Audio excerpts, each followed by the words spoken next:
This is Sildenafil, also known as generic Viagra, and wholesale it only costs about 20 cents a tablet. It's dirt cheap, but you can also pay as much as $6 a dose for it, and honestly, both of those are pretty good prices. Today I'm going to tell you exactly why that is and also explain who's pocketing the difference. The best example I could find of this is GoodRx, which is a fantastic company. A lot of you have heard of them. A lot of you have probably used them. GoodRx will give you a coupon so you can go down to Walgreens and buy Sildenafil for about 70 cents a tablet. They'll also sell you Sildenafil for about $4.50 a tablet with a subscription. What a difference. That is an enormous amount of difference. It's like if you gave somebody a coupon to go buy a new Ford pickup truck for $30,000, or I'll just sell you one myself for $130,000. What a difference, right? But both of those are actually fair prices because yes, they're giving you a coupon to go get it at Walgreens if you already have a prescription, but they'll also help you get a prescription and send you medication.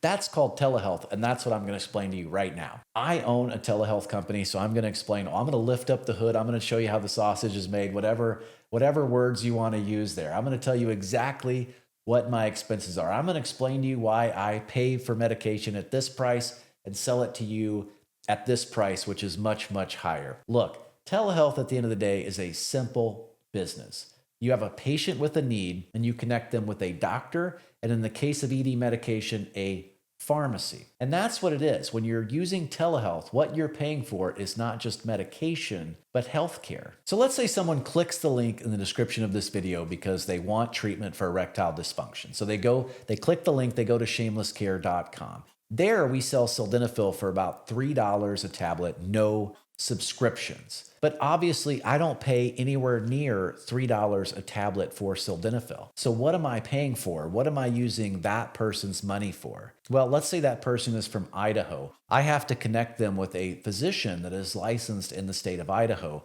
to review their information, and if applicable, to prescribe them medication and take on all the responsibilities of a new patient, all of their questions, everything like that. And that is quite expensive, and that costs much more than the actual medication does. So again, whenever you're using telehealth, what you're primarily paying for is healthcare, not necessarily the medication itself. Now at Shameless Care, we don't have any paid advertising, but advertising is foundational to telehealth, generally speaking. So if you think about all the companies that you've heard of before, like Ro, Hims, Blue Chew, you've heard of these because of all of the advertising. Let's take Hims for an example.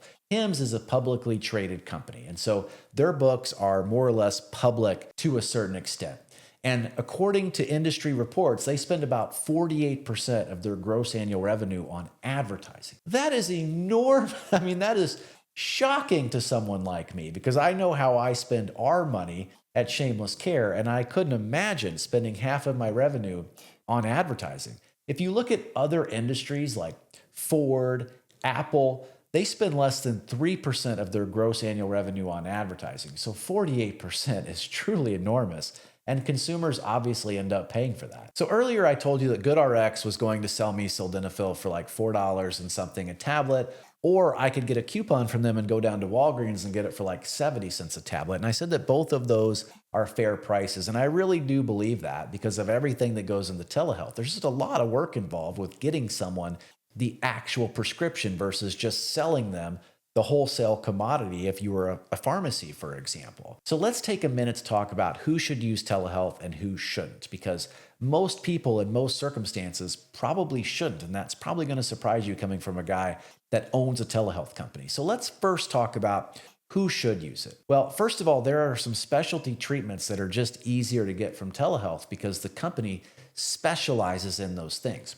For example, Doxypep is a medication that we offer that reduces your risk of bacterial STIs. I dare say that most physicians across the country, if you just walk in your GP's office, most of them, if I had to guess, just aren't even going to know what Doxypep is, much less know who to prescribe it to and how. So that's one thing. There's also compounded medications like on the ED side of things. Some patients can benefit from combination therapies or these various things. I've made other videos about that. And when you're dealing with these compounded medications, these are things that you can typically only get from telehealth. There's also people like me that just aren't going to spend their time going to the doctor. Look, I am blessed to be lucky I will knock on wood there. But for me to take time off from doing all of the things that I do trying to run my business and go spend half a day going to the doctor, waiting in the waiting room with sick people.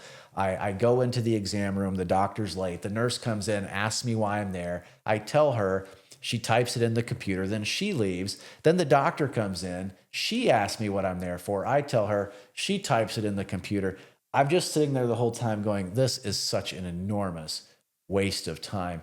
And then when I leave there, I go to the pharmacy, and inevitably they never have my prescription ready. I don't care if I go that same day, 3 days from now. I don't think they start working on my prescription until I ask for it, which just drives me nuts. So I am not going to spend my time that way in order to save what's probably going to be $30, $40, $50, but your results might vary. Who shouldn't use telehealth? Well, if you're going to the doctor all the time anyway, and it's for a prescription that's something that, let's say you're a middle-aged man like me, and you say, Doc, I'm having a little bit of trouble in the bedroom. They're already typing you out a prescription for sildenafil at that moment. They know what you're going to ask. It's no big deal at all. So if you're someone who's already goes to the doctor a lot, then you should probably just ask for the medication and get it that way. Or if you're someone who uses the medication every single day, like you're someone who uses Tadalafil every single day, then telehealth, the economics of telehealth just aren't going to make any sense whatsoever. Go ahead and get that prescription from your doctor. In my opinion, use GoodRx. Go ahead and buy that for like 20 cents a tablet. You're going to save hundreds of dollars per year. But if you're someone like me and you use ED medication, a couple dozen times per year, and you really value your time, then telehealth is the slam dunk choice. Well, I hope you all learned something. My name is Robert from Shameless Care, and we'll talk soon.